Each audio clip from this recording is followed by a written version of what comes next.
സങ്കീർത്തനങ്ങൾ ഒരു ധ്യാന പഠനം. സങ്കീർത്തനം സങ്കീർത്തനം ആത്മാവിനാശ്വാസ കീർത്തനങ്ങൾ സങ്കീർത്തനം.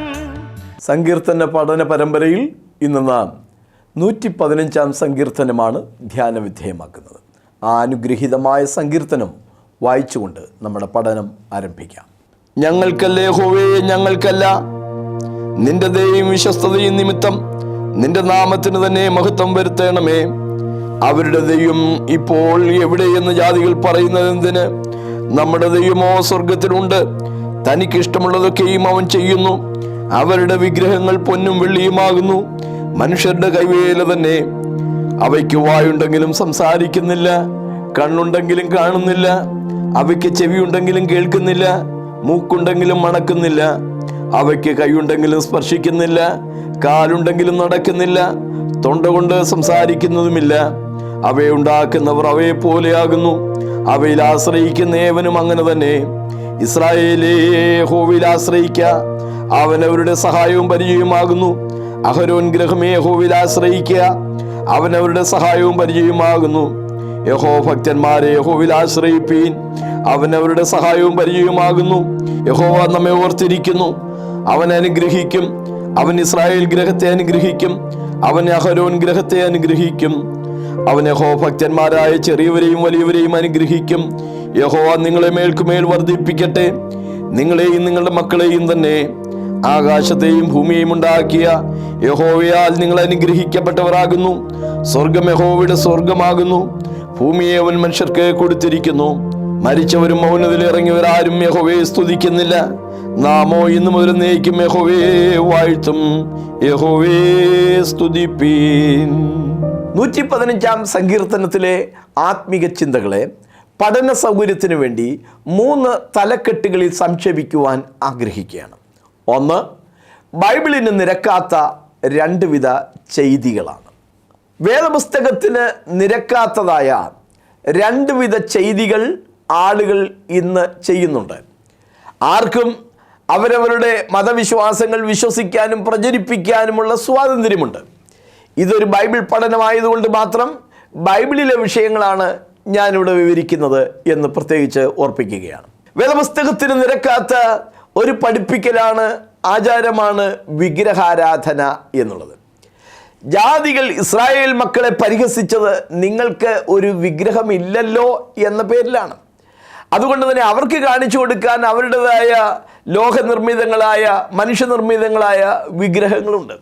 പക്ഷെ ബൈബിൾ വിഗ്രഹാരാധനയ്ക്ക് വിരുദ്ധമായി നിലനിൽക്കുകയാണ്. പുറപ്പാട് പുസ്തകത്തിലും ആവർത്തന പുസ്തകത്തിലും ദൈവം തൻ്റെ ജനത്തിന് പ്രമാണം നൽകിയപ്പോൾ വ്യക്തമായി പറഞ്ഞു, നീ ഒരു വിഗ്രഹവും ഉണ്ടാക്കരുത്. ആവർത്തന പുസ്തകത്തിലെ വാക്യം ഞാൻ വായിച്ചു കേൾപ്പിക്കാം. നിങ്ങൾ നന്നായി സൂക്ഷിച്ചുകൊള്ളുവിൻ, യഹോവ ഹോരേബിൽ തീയുടെ നടുവിൽ നിന്ന് നിങ്ങളോട് അരുളി ചെയ്ത നാളിൽ നിങ്ങൾ രൂപം ഒന്നും കണ്ടില്ലല്ലോ. അതുകൊണ്ട് നിങ്ങൾ ആണിൻ്റെയെങ്കിലും പെണ്ണിൻ്റെയെങ്കിലും യാതൊന്നിൻ്റെയും പ്രതിമയായ വിഗ്രഹമുണ്ടാക്കി വഷളത്വം പ്രവർത്തിക്കരുത്.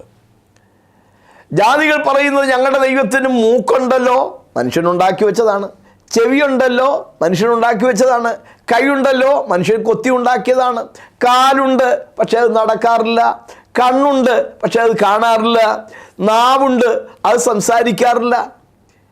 മനുഷ്യനുണ്ടാക്കി വെച്ച ആ വിഗ്രഹങ്ങളെ കാണിച്ചിട്ട് അതിലാശ്രയിക്കാൻ ജാതികൾ പറയുമ്പോൾ നമ്മുടെ ദൈവം വിഗ്രഹത്തിൽ ഒതുങ്ങുന്നവനല്ല എന്ന് പ്രത്യേകിച്ച് നാം മനസ്സിലാക്കണം. നമ്മുടെ ദൈവത്തിന് കണ്ണും കാതും കൈയും കാലും ഒക്കെ ഉള്ളവനാണ്. അതുകൊണ്ട് തന്നെ തൻ്റെ ഭക്തരുടെ കണ്ണുനീര് കാണാൻ അവന് കഴിയും, അവരുടെ നിലവിളി കേൾക്കാൻ അവന് കഴിയും. കൈയുള്ളത് കൊണ്ട് നമുക്ക് വേണ്ടി പ്രവർത്തിപ്പാനും കഷ്ടതയുടെ നടുവിൽ നമ്മുടെ അടുക്കിലേക്ക് നടന്നിറങ്ങി വരുവാനും ഒക്കെ നമ്മുടെ ദൈവത്തിന് സാധിക്കുന്നതാണ്. സ്വർഗത്തിലും സ്വർഗാദി സ്വർഗത്തിലും ഒതുങ്ങാത്ത ദൈവത്തിന് രൂപമുണ്ടോ? അതിന് മനുഷ്യാലങ്കൃത ഭാഷ എന്നാണ് പറയുന്നത്. മനുഷ്യന് മനസ്സിലാകാൻ വേണ്ടി ദൈവിക രൂപഭാവങ്ങളെ അവതരിപ്പിച്ചിരിക്കുകയാണ്. ദൈവത്തിന് കണ്ണുണ്ട് എന്ന് പറയുമ്പോൾ നമ്മൾ വിചാരിക്കുന്ന പോലെ 2 ചെറിയ കണ്ണുകളല്ല, എല്ലാം ദൈവം കാണുന്നു എന്നർത്ഥത്തിലാണ്. ദൈവത്തിന് വായുണ്ട് എന്ന് പറയുമ്പോൾ നമ്മുടെ പോലത്തെ ഒരു ചെറിയ വായ എന്നർത്ഥത്തിലല്ല. അവൻ ലോകത്തോട് മുഴുവൻ സംസാരിച്ചു കൊണ്ടിരിക്കുന്ന സർവ്വവ്യാപിയായ ദൈവമാണ്. ഇസ്രായേൽ ജനം സഹസ്രാബ്ദങ്ങളോളം ദൈവത്തെ ആരാധിച്ചു, ഒരു വിഗ്രഹത്തിൻ്റെയും മുമ്പിലല്ല. ലളിതമായി നിങ്ങളൊന്ന് ചിന്തിക്കൂ. നാം പ്രാർത്ഥിക്കുമ്പോൾ സാധാരണ കണ്ണടയ്ക്കാറുണ്ട്. കണ്ണടയ്ക്കുമ്പോൾ നമ്മൾ മറ്റൊന്നും കാണുന്നില്ല. അങ്ങനെയെങ്കിൽ പ്രാർത്ഥിക്കുമ്പോൾ നമുക്ക് മുമ്പിൽ നോക്കാൻ ഒരു വിഗ്രഹത്തിൻ്റെ ആവശ്യമില്ല. യഹൂദജനം സഹസ്രാബ്ദങ്ങളോളം ഒരു വിഗ്രഹവും മുമ്പിലില്ലാതെ സർവശക്തനായ ദൈവത്തോട് അവർ പ്രാർത്ഥിക്കുകയാണ് ഉണ്ടായത്. വിഗ്രഹാരാധന എന്ന വിഷയത്തിൽ കത്തോലിക്ക സഭ ചെയ്ത ഒരു കൊടിയ അപരാധം എടുത്തു പറയാതിരിക്കാൻ തരമില്ല.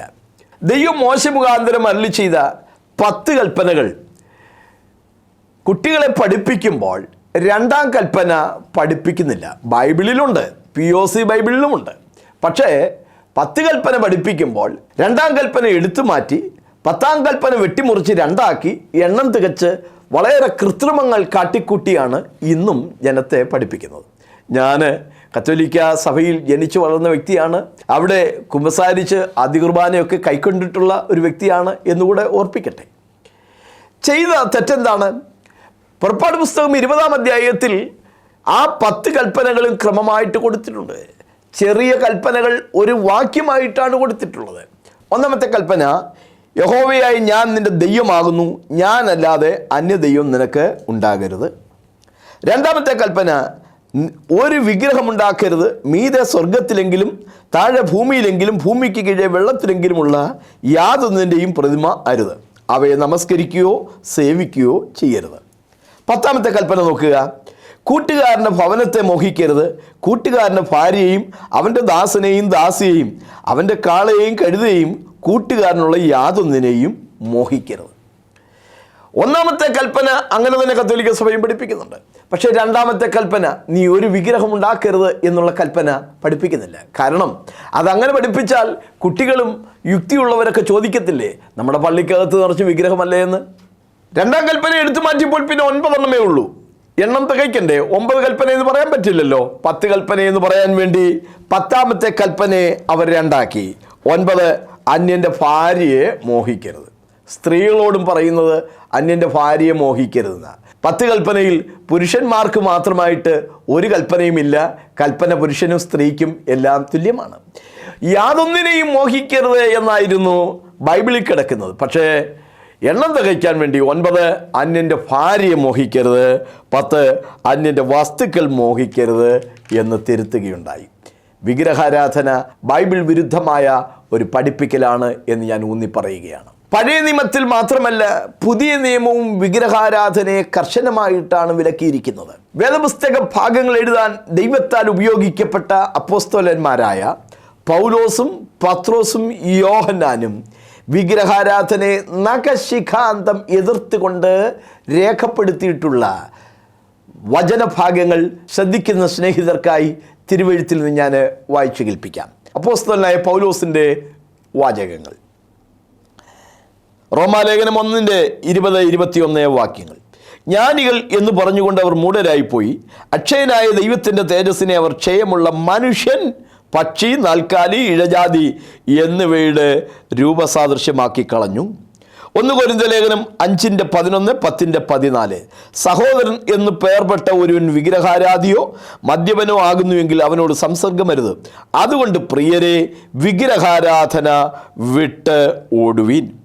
1 തെസ്സലോനിക്യർ ലേഖനം 1-9 വാക്യം. നിങ്ങൾ വിഗ്രഹങ്ങളെ വിട്ട് ദൈവത്തിങ്കിലേക്ക് എങ്ങനെ തിരിഞ്ഞു വന്നു എന്ന് അവർ തന്നെ പറയുന്നു. 2 കൊരിന്ത്യർ 6:16. ദൈവാലയത്തിന് വിഗ്രഹങ്ങളോട് എന്ത് യോഗ്യത? 1 കൊരിന്ത്യർ 6:9-10 വാക്യം. വിഗ്രഹാരാധികൾ, വ്യഭിചാരികൾ എന്നിവർ ദൈവരാജ്യം അവകാശമാക്കുകയില്ല. അപ്പോസ്തല പ്രവൃത്തി 17:29 വാക്യം. ദൈവം മനുഷ്യൻ്റെ ശില്പവിദ്യയും സങ്കല്പവും കൊണ്ട് കൊത്തിത്തീർക്കുന്ന പൊൻ, വെള്ളി, കല്ല് എന്നിവയോട് സാദൃശ്യം എന്ന് നിരൂപിക്കേണ്ടതല്ല. ഇനി പത്രോസ് അപ്പോസ്തലൻ്റെ വാക്കുകൾ. 1 പത്രോസ് 4:3 വാക്യം. ധർമ്മവിരുദ്ധമായ വിഗ്രഹാരാധനയിലും നടന്ന് ജാതികളുടെ ഇഷ്ടം പ്രവർത്തിച്ചുകൊണ്ട് കാലം പോക്കിയത് മതി. ഇനി യോഹന്നാൻ അപ്പോസ്തലൻ്റെ എഴുത്തുകൾ 1 യോഹന്നാൻ 5:21 കുഞ്ഞുങ്ങളെ വിഗ്രഹങ്ങളിൽ നിന്ന് അകന്നിരിപ്പീൻ. വെളിപ്പാട് 20:15 കുലപാതകന്മാർ, ബിംബാരാധികൾ എന്നിവർക്കുള്ള ഓഹരി തീയും ഗന്ധകവും കത്തുന്ന പൊയ്കയിലത്രേ. വെളിപ്പാട് 21:8 22:15. അപ്പോൾ വിഗ്രഹാരാധനയെ ബൈബിൾ വിലക്കുന്നു. ഈ സങ്കീർത്തനത്തിലും വിഗ്രഹാരാധനയുടെ ഭോഷത്വം വളരെ ഗൗരവമായിട്ടാണ് സങ്കീർത്തനക്കാരൻ വിവരിക്കുന്നത്. രണ്ടാമത്തെ ഒരു വചനവിരുദ്ധമായ പഠിപ്പിക്കൽ മരിച്ചവർക്ക് വേണ്ടിയും മരിച്ചു പോയവരോടും ഉള്ള പ്രാർത്ഥനയാണ്. വാക്യം 17 മരിച്ചവരും മൗനതയിൽ ഇറങ്ങിയവരാരും യഹോവയെ സ്തുതിക്കുന്നില്ല. മരിച്ചു പോയവരോട് ഞങ്ങൾക്ക് വേണ്ടി അപേക്ഷിക്കണമേ എന്ന് പറഞ്ഞ ആളുകൾ പ്രാർത്ഥിക്കുകയാണ്. ഇവിടെ നൂറ്റാണ്ടുകൾക്ക് മുമ്പ് മരിച്ചുപോയ ചിലരെ വിശുദ്ധരാക്കി നൂറ്റാണ്ടുകൾക്ക് ശേഷം പ്രഖ്യാപിച്ച് അവരുടെ രൂപമുണ്ടാക്കി കണ്ണാടിക്കുട്ടിലോ കപ്പേളയിലോ ഒക്കെ വെച്ച് പ്രാർത്ഥനകൾ നടത്തുമ്പോൾ അതിൻ്റെ ഭോഷത്വം കൂടെ നാം തിരിച്ചറിയണം. ഒന്ന്, അവർക്ക് മലയാളം മനസ്സിലാവത്തില്ലല്ലോ. നൂറ്റാണ്ടുകൾക്ക് മുമ്പ് കപ്പദോക്കിയിലോ പോർച്ചുഗലിലോ ഒക്കെ ജീവിച്ചിരുന്ന ആളുകൾ ഇവിടെ നമ്മുടെ ആലിൻ്റെയോ മരത്തിൻ്റെയോ കണ്ണാടിക്കുട്ടിലോ മറ്റോ വന്ന് കുത്തിയിരിപ്പുണ്ടോ നമ്മുടെ മലയാളം കേൾക്കാൻ? അവർക്ക് മലയാളം മനസ്സിലാവില്ല എന്ന് മാത്രമല്ല, അവർ സർവ്വവ്യാപികളല്ലല്ലോ. യേശു ക്രിസ്തുവിനോട് നാം പ്രാർത്ഥിക്കുന്നു. കാരണം 2-3 പേർ എൻ്റെ നാമത്തിൽ കൂടി വരുന്നിടത്തൊക്കെയും ഞാൻ അവരുടെ നടുവിലുണ്ട്. മരിച്ചുയർത്തെഴുന്നേറ്റ് ഇന്ന് ജീവിക്കുന്നവനാണ് കർത്താവായ യേശു ക്രിസ്തു. എന്നാൽ ഈ പറയുന്ന പുണ്യവാളന്മാരാരും ഇന്ന് ജീവിക്കുന്നില്ല. അവരൊക്കെ മരിച്ചവരാണ്. മരിച്ചവരും മൗനതയിലിറങ്ങിയവരും ആരും യഹോവയെ സ്തുതിക്കുന്നില്ല. മരണാനന്തരമുള്ള മനുഷ്യൻ്റെ ആത്മാവിൻ്റെ അവസ്ഥയെക്കുറിച്ച് പുതിയ നിയമം പറയുന്ന 4 പദപ്രയോഗങ്ങളാണ്.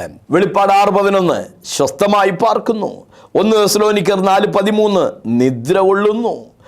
ലൂക്കോസ് 16:15 ആശ്വസിക്കുന്നു. വെളിപ്പാട് 14:13 വിശ്രമിക്കുന്നു. മരിച്ചു പോയതിനു ശേഷമുള്ള ആത്മാക്കൾ എന്ത് ചെയ്യുന്നു? സ്വസ്ഥമായി പാർക്കുന്നു, നിദ്ര കൊള്ളുന്നു, ആശ്വസിക്കുന്നു, വിശ്രമിക്കുന്നു. അതെ, മരിച്ചവരും മൗനതയിലിറങ്ങിയവരും ആരും യഹോവയെ സ്തുതിക്കുന്നില്ല. വീണ്ടെടുപ്പിൻ്റെ നാൾ വരെ, ആ രക്ഷയുടെ പൂർത്തീകരണത്തിൻ്റെ നാൾ വരെ ആത്മാക്കൾ സ്വസ്ഥമായി നിദ്ര കൊള്ളുകയാണ്. അവരാരും ഇന്ന് ആർക്കു വേണ്ടിയും പ്രാർത്ഥിക്കുന്നില്ല. മരിച്ചുപോയ വിശുദ്ധന്മാരെ മധ്യസ്ഥരായി പിടിച്ചുകൊണ്ടുള്ള പ്രാർത്ഥനയുടെ ഭോഷത്വം ചൂണ്ടിക്കാണിക്കാൻ ദൈവം തന്നെ പഴയ നിയമത്തിൽ പറഞ്ഞിരിക്കുന്ന 2 വാക്യങ്ങൾ ഞാൻ വായിച്ചു കേൾപ്പിക്കാം. യെഹെസ്കേൽ പ്രവചനം 14:14 നോഹ, ദാനിയേൽ, ഇയ്യോബ് എന്നീ 3 പുരുഷന്മാർ അതിലുണ്ടായിരുന്നാലും അവർ തങ്ങളുടെ നീതിയാൽ സ്വന്തം ജീവനെ മാത്രമേ രക്ഷിക്കുകയുള്ളൂ. ഇരമ്യാവ് 15:1 മോശയും ശമൂവേലും എൻ്റെ മുമ്പാകെ നിന്നാലും എൻ്റെ മനസ്സ് ഈ ജനത്തിലേക്ക് തിരികയില്ല. ഏറ്റവും ശ്രദ്ധേയമായൊരു വാക്യം യെശയ്യാപ്രവചനം 8:19 വാക്യമാണ്. ജനം തങ്ങളുടെ ദൈവത്തോടല്ലയോ ചോദിക്കേണ്ടത്, ജീവനുള്ളവർക്ക് വേണ്ടി മരിച്ചവരോടോ ചോദിക്കേണ്ടത്? ജീവിച്ചിരുന്നപ്പോൾ പോലും ഒരു ഭക്തനും സ്വന്തം ശക്തിയാൽ ഒരത്ഭുതവും ചെയ്യാൻ കഴിഞ്ഞില്ല. സുന്ദരമെന്ന ഗോപുരവാതിക്കലിരുന്ന മുടന്തനെ പത്രോസും യോഹന്നാനും കൂടെ യേശുക്രിസ്തുവിൻ്റെ നാമത്തിൽ സുഖപ്പെടുത്തി. അതുപോലെ തന്നെ ലുസ്ത്രയിൽ വെച്ച് ജന്മന മുടന്തനായിരുന്ന ഒരുവനെ പൗലോസ് സുഖപ്പെടുത്തുന്നു. ഈ 2 സന്ദർഭത്തിലും ഈ അപ്പോസ്തലന്മാരെ ആരാധിക്കാൻ ജനതകൾ ശ്രമിച്ചു. പക്ഷേ അവരുടെ പ്രതികരണം എന്തായിരുന്നു? ഞങ്ങളുടെ സ്വന്തം ശക്തി കൊണ്ടോ ഭക്തി കൊണ്ടോ ഇവനെ നടക്കുമാറാക്കി എന്ന പോലെ ഞങ്ങളെ ഉറ്റുനോക്കുന്നതെന്ത്? അവൻ്റെ നാമം മൂലം ഇവൻ ബലം പ്രാപിപ്പാൻ കാരണമായി തീർന്നു. സഹോദരന്മാരായ പുരുഷന്മാരെ, നിങ്ങൾ ഈ വ്യർത്ഥ കാര്യങ്ങളെ വിട്ട് ആകാശവും ഭൂമിയും ഉണ്ടാക്കിയ ദൈവത്തിങ്കിലേക്ക് തിരിയണമെന്നാണ് പൗലോസും പ്രസ്താവിച്ചത്. ചുരുക്കത്തിൽ മരിച്ചുപോയവരോടുള്ള പ്രാർത്ഥന, മരിച്ചുപോയവർക്ക് വേണ്ടിയുള്ള പ്രാർത്ഥനയും ബൈബിൾ വിലക്കുന്ന ഒരു കാര്യമാണ്. നമ്മുടെ പാഠ്യഭാഗം 115-ാം സങ്കീർത്തനമാണ്. 115-ാം സങ്കീർത്തനത്തിലെ 2ാമത്തെ പ്രധാനപ്പെട്ട ചിന്ത ദൈവം ചെയ്ത 4 പ്രവർത്തികളെക്കുറിച്ച് ഈ സങ്കീർത്തനത്തിൽ നാം കാണാൻ കഴിയുന്നു. ഒന്ന്, അവൻ സൃഷ്ടിതാവായ ദൈവമാണ് എന്നുള്ളതാണ്. വാക്യം 15 ആകാശത്തെയും ഭൂമിയെയും ഉണ്ടാക്കിയ യഹോവയാൽ നിങ്ങൾ അനുഗ്രഹിക്കപ്പെട്ടവരാകും. ബൈബിൾ സമാരംഭിക്കുന്നത് തന്നെ ദൈവത്തിൻ്റെ സൃഷ്ടി കർത്തൃത്വത്തെ വിവരിച്ചുകൊണ്ടാണ്. ആദിയിൽ ദൈവം ആകാശവും ഭൂമിയും സൃഷ്ടിച്ചു. പുതിയ നിയമ വീക്ഷണത്തിൽ നാം ഈ കാണുന്ന സകലത്തെയും സൃഷ്ടിച്ചത് കർത്താവായ യേശു ക്രിസ്തുവാകുന്നു. സിംഹാസനങ്ങളാകട്ടെ, വാഴ്ചകളാകട്ടെ, കർത്തൃത്വങ്ങളാകട്ടെ, അധികാരങ്ങളാകട്ടെ, സകലവും അവൻ മുഖാന്തരവും അവനായും അവനായിക്കൊണ്ടും സൃഷ്ടിക്കപ്പെട്ടിരിക്കുന്നു. സകലവും അവൻ മുഖാന്തരം ഉളവായതൊന്നും അവനെ കൂടാതെ ഉളവായതല്ല. കൊലോസ്യ ലേഖനം 1:15 മുതൽ വാക്യങ്ങൾ. യോഹന്നാന്റെ സുവിശേഷം 1:3 യേശു ക്രിസ്തുവാണ് സൃഷ്ടിതാവ് എന്ന് സ്പഷ്ടമാക്കുകയാണ്.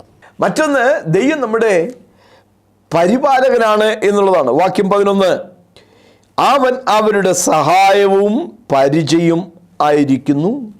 സ്തോത്രം. നമ്മെ സഹായിക്കുന്നവനായ ദൈവം, നമ്മെ പരിപാലിക്കുന്നവനായ ദൈവം, എത്ര അനുഗ്രഹീതമായ ചിന്തയാണ്. 121 സങ്കീർത്തനം 2 എൻ്റെ സഹായം ആകാശത്തെയും ഭൂമിയെയും ഉണ്ടാക്കിയ യഹോവയിങ്കൽ നിന്ന് വരുന്നു. സെഖര്യാപ്രവചനം 2:5 ഞാൻ അതിന് ചുറ്റും തീമതിലായിരിക്കും. മറ്റൊരു കാര്യം, ദൈവം നമ്മെ അനുഗ്രഹിക്കും എന്നുള്ളതാണ്. 12, 13, 15 വാക്യങ്ങൾ. യഹോവ നമ്മെ ഓർത്തിരിക്കുന്നു, അവൻ അനുഗ്രഹിക്കും. അവൻ ഇസ്രായേൽ ഗ്രഹത്തെ അനുഗ്രഹിക്കും, അവൻ അഹരോൻ ഗ്രഹത്തെ അനുഗ്രഹിക്കും. അവൻ യഹോഭക്തരായ ചെറിയവരെയും വലിയവരെയും അനുഗ്രഹിക്കും. എല്ലാവരെയും ദൈവം അനുഗ്രഹിക്കും. യഹോഭക്തരായ എല്ലാവരെയും അനുഗ്രഹിക്കും, ചെറിയവരെയും വലിയവരെയും അനുഗ്രഹിക്കും. യേശുക്രിസ്തുവിനെ പിതാവായ ദൈവം ഭൂമിയിലേക്ക് അയച്ചതിൻ്റെ ഉദ്ദേശം അപ്പോസ്തല പ്രവൃത്തികളുടെ പുസ്തകം 3:26 നാം ഇങ്ങനെ വായിക്കുന്നു, നിങ്ങളെ അനുഗ്രഹിക്കേണ്ടതിന് അവനെ അയച്ചിരിക്കുന്നു. നിങ്ങളെ അനുഗ്രഹിക്കേണ്ടതിന്. അനുഗ്രഹിച്ചുവോ?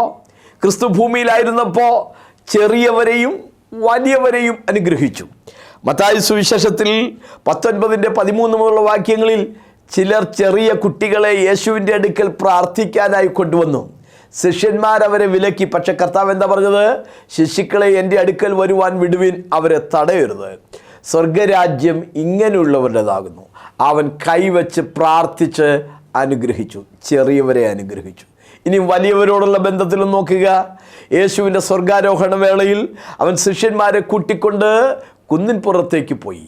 കൈ ഉയർത്തി അവരെ അനുഗ്രഹിക്കയിൽ അവൻ അവരെ വിട്ടുപിരിഞ്ഞ് സ്വർഗാരോഹണം ചെയ്തു. അനുഗ്രഹിക്കുന്നവനായ ദൈവം, ചെറിയവരെയും വലിയവരെയും അനുഗ്രഹിക്കുന്നവനായ ദൈവം. Praise the Lord. ദൈവത്തിൻ്റെ മറ്റൊരു പ്രവൃത്തിയായി അവിടെ രേഖപ്പെടുത്തിയിരിക്കുന്നത് 12 വാക്യത്തിലാണ്. യഹോവ നമ്മെ ഓർത്തിരിക്കുന്നു. ദൈവത്തിന് സ്തോത്രം. മറവിയില്ലാത്തൊരു ദൈവം, ഓർക്കുന്നവനായ ദൈവം. മറവി ഒരു സഹജമായ നല്ല ശീലമാണെങ്കിലും ചില കാര്യങ്ങൾ നാം മറക്കരുത്. എൻ മനമേ യഹോവ വാഴ്ത്തുക, അവൻ്റെ ഉപകാരങ്ങളൊന്നും മറക്കരുത്. ദൈവം ചെയ്ത ഉപകാരങ്ങളെ ഒരിക്കലും നാം മറക്കാൻ പാടില്ല. കാരണം അത്ര അവിസ്മരണീയങ്ങളായ അനുഭവങ്ങളാണ് ദൈവം നമ്മുടെ ജീവിതത്തിൽ ചെയ്തത്. നമ്മെ ഓർക്കേണ്ടുന്നവർ ഓർക്കാതെ പോയാലുള്ള വിഷമം വളരെ വലുതാണ്. പാനപാത്രവാഹകന്മാരുടെ സ്വപ്നം വ്യാഖ്യാനിച്ചത് യോസഫാണ്. അദ്ദേഹത്തിന് ജോലി തിരിച്ചു കിട്ടി. നീ ശുഭമായിരിക്കുമ്പോൾ എൻ്റെ കാര്യം ഓർക്കണമേ എന്ന് പറഞ്ഞ് നിയോഗിച്ചാണ് യോസഫ് അദ്ദേഹത്തെ അയച്ചതെങ്കിലും തിരുവെഴുത്തിൽ വായിക്കുകയാണ്, എന്നാൽ പാനപാത്രവാഹകന്മാരുടെ പ്രമാണി യോസഫിനെ ഓർക്കാതെ മറന്നു കളഞ്ഞു.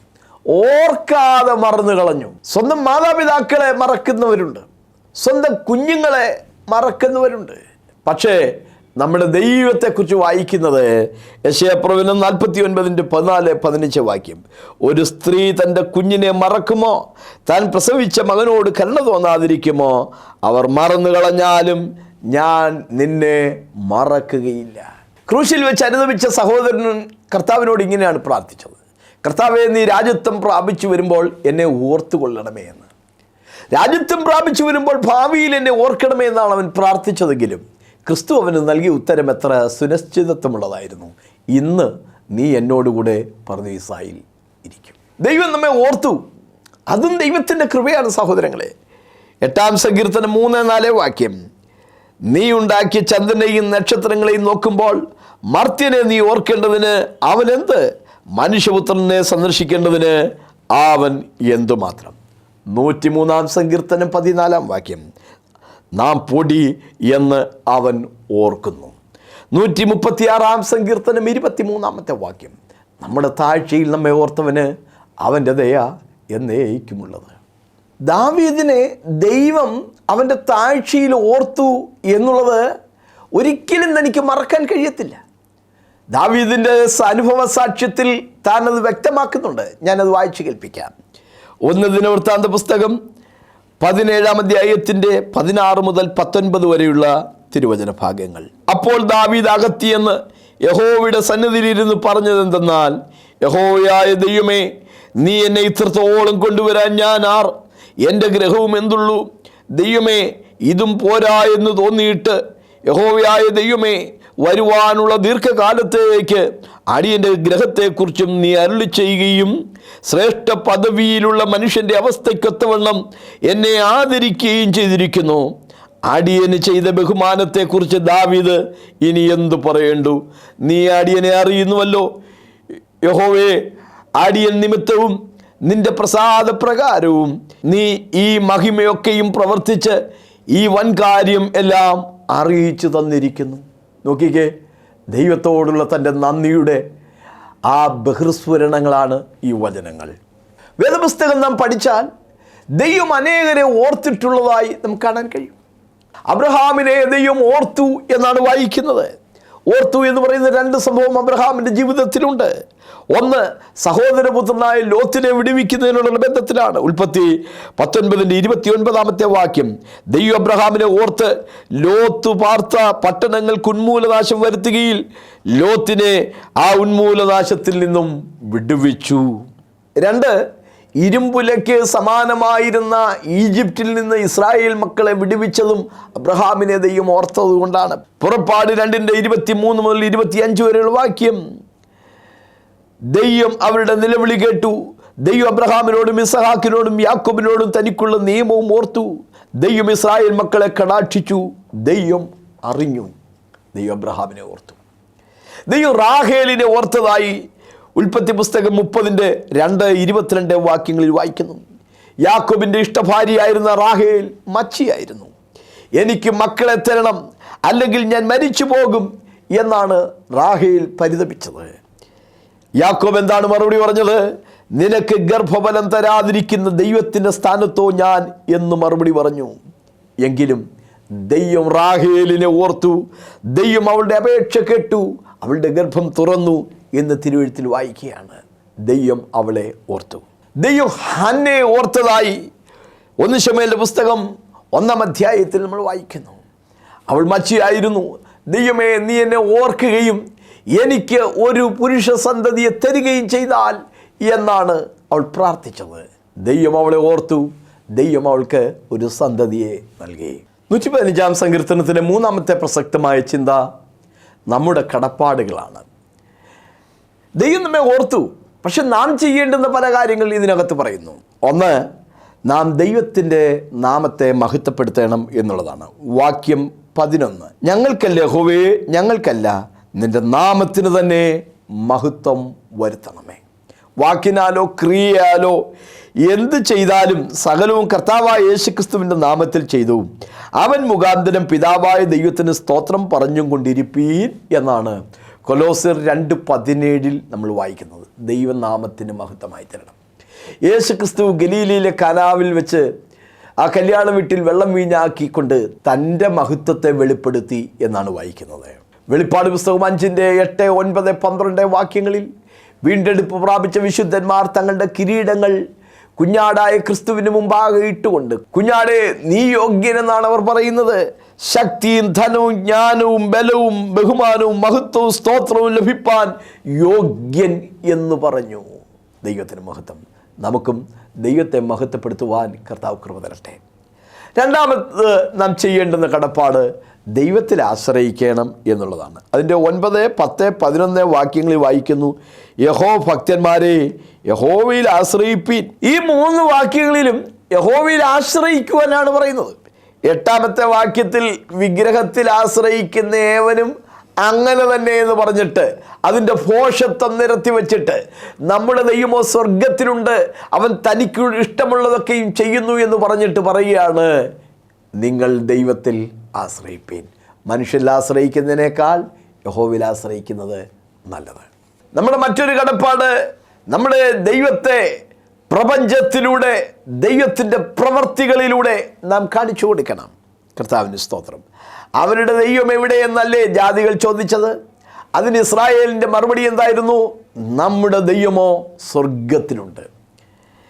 ഈ കാണുന്ന സകല ചരാചരങ്ങളുടെയും പിന്നിൽ സൃഷ്ടികർത്താവായ ഒരു ദൈവമുണ്ടെന്ന് പ്രകൃതി തന്നെ വെളിപ്പെടുത്തുന്നുണ്ട്. വിഗ്രഹാരാധനയുടെ ഭോഷത്വം കർമ്മേലിൽ വെച്ച് ഏലിയ പ്രവാചകൻ അക്കമിട്ട് നിരത്തിയിട്ട് ജീവനുള്ള ഇസ്രായേലിൻ്റെ ദൈവത്തിൻ്റെ പ്രവർത്തികളെ അവിടെ തെളിയിച്ചു കൊടുക്കുകയുണ്ടായി. 149 സങ്കീർത്തനം 2 വാക്യം, ഇസ്രായേൽ തന്നെ ഉണ്ടാക്കിയവനിൽ സന്തോഷിക്കട്ടെ. നാം ചെയ്യേണ്ടുന്ന മറ്റൊരു കാര്യം അതിൻ്റെ 18 വാക്യത്തിലുണ്ട്, നാമോ ഇന്നു മുതൽ എന്നേക്കും യഹോവയെ വാഴ്ത്തും, യഹോവയെ സ്തുതിപ്പീൻ. 115 സങ്കീർത്തനമാണ് ഇന്ന് നാം ചിന്തിച്ചത്. പ്രധാനപ്പെട്ട 3 ചിന്തകൾ നാം ധ്യാനിക്കുകയുണ്ടായി.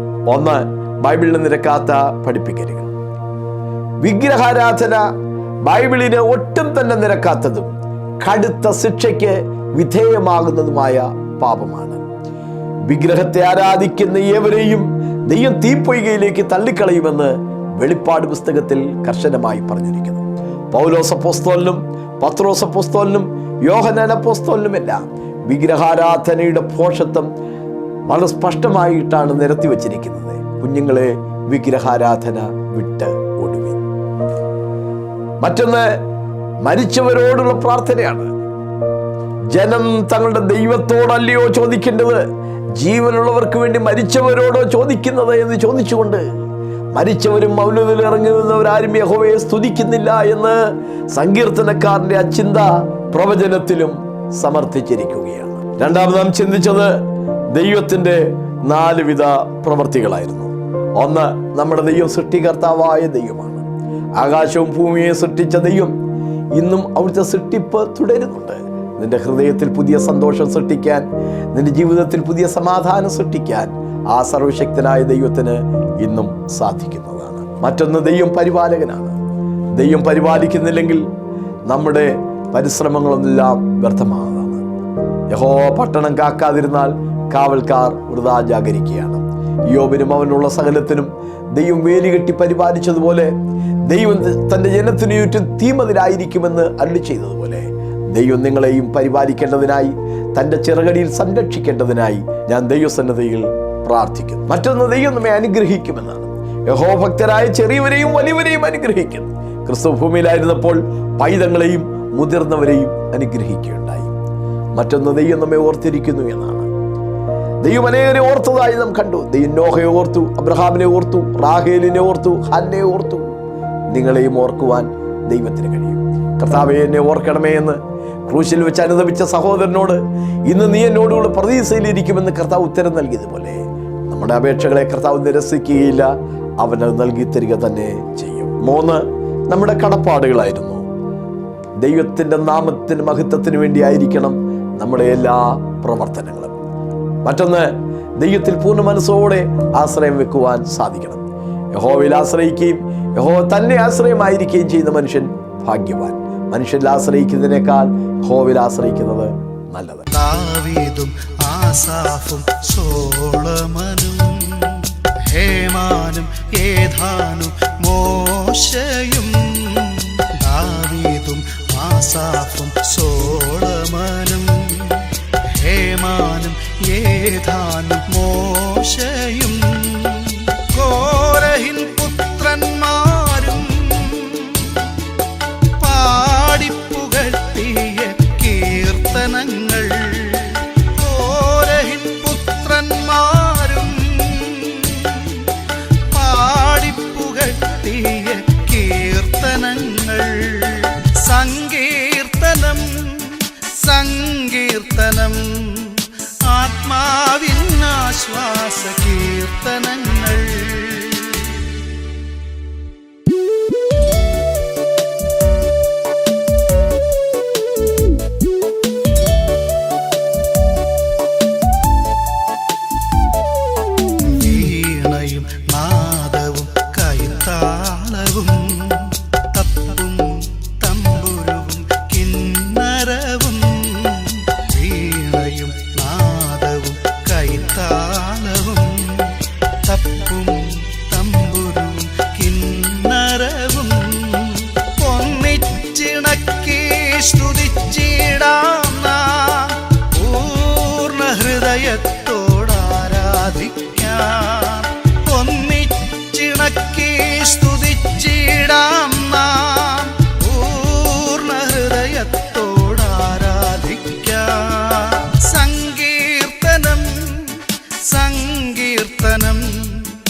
മനുഷ്യാശ്രയം വ്യർത്ഥം ദൈവാശ്രയം ശ്രേഷ്ഠം ഇതാണല്ലോ മധ്യവാക്യം.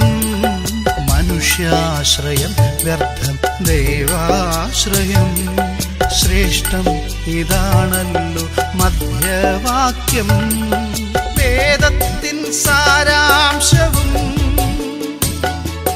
എക്കാല ഭക്തരും പാടിടുന്ന വേദത്തിൻ സാരാംശവും എക്കാല ഭക്തരും പാടിടുന്ന സങ്കീർത്തനം സങ്കീർത്തനം ആത്മാവിൻ ആശ്വാസ കീർത്തനങ്ങൾ. സങ്കീർത്തനം സങ്കീർത്തനം ആത്മാവിൻ ആശ്വാസ കീർത്തനങ്ങൾ. ആലപിക്കാം നമുക്കാരാധിക്കാം ആത്മാവിൽ ചൈതന്യം ആസ്വദിക്കാം. ആലപിക്കാം നമുക്കാരാധിക്കാം ആത്മാവിൽ ചൈതന്യം ആസ്വദിക്കാം. സങ്കീർത്തനം സങ്കീർത്തനം ആത്മാവിൻ ആശ്വാസ കീർത്തനങ്ങൾ.